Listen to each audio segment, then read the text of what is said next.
नमस्कार।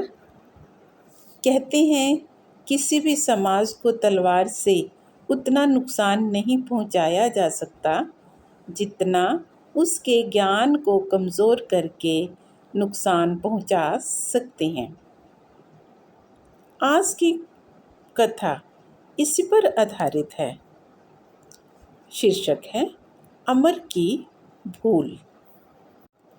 अमर अपने साम्राज्य को पतन से बचाने और सुदृढ़ बनाने के लिए प्रतिदिन नई नई नीतियां बनाता और उन्हें तुरंत लागू कर देता।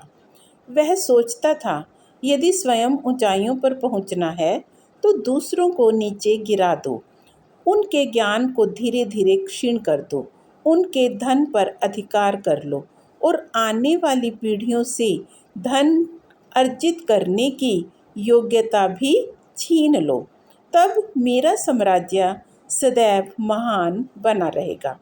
इसी सोच के साथ उसने ऐसी नीतियां बनाई जिसने लोगों को भीतर ही भीतर खोखला कर दिया। लेकिन कुछ शिक्षकों ने अमर की मंशा को समझ लिया।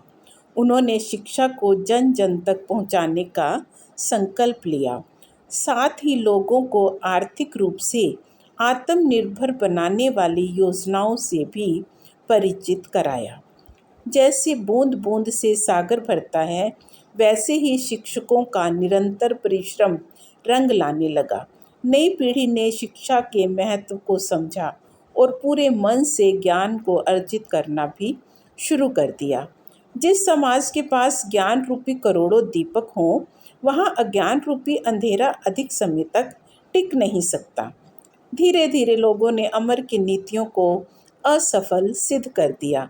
ज्ञान ने उन्हें आत्मविश्वासी बनाया और परिश्रम ने आर्थिक रूप से सशक्त बनाया। अब वे किसी के सहारे नहीं, अपने सामर्थ्य के बल पर आगे बढ़ने लगे। तब लोगों ने अमर से कहा, दूसरों को गिराकर कोई स्वयं ऊंचा नहीं उठ सकता। जो दूसरों के पतन पर अपना भविष्य बनाता है, उनका अपना पतन सुनिश्चित हो जाता है।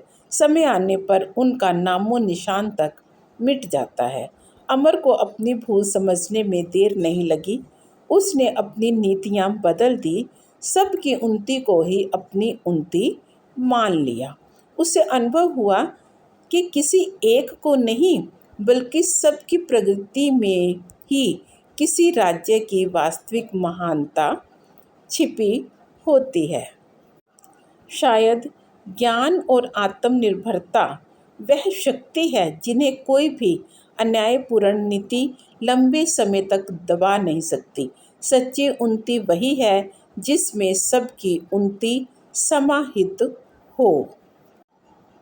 तो आपने देखा, दूसरों को कमज़ोर बनाकर कोई भी लंबे समय तक शक्तिशाली नहीं रह सकता।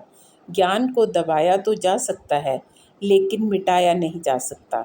जब समाज शिक्षित, जागरूक और आत्मनिर्भर बनता है, तब केवल व्यक्ति नहीं, पूरा का पूरा राष्ट्र ही आगे बढ़ता है।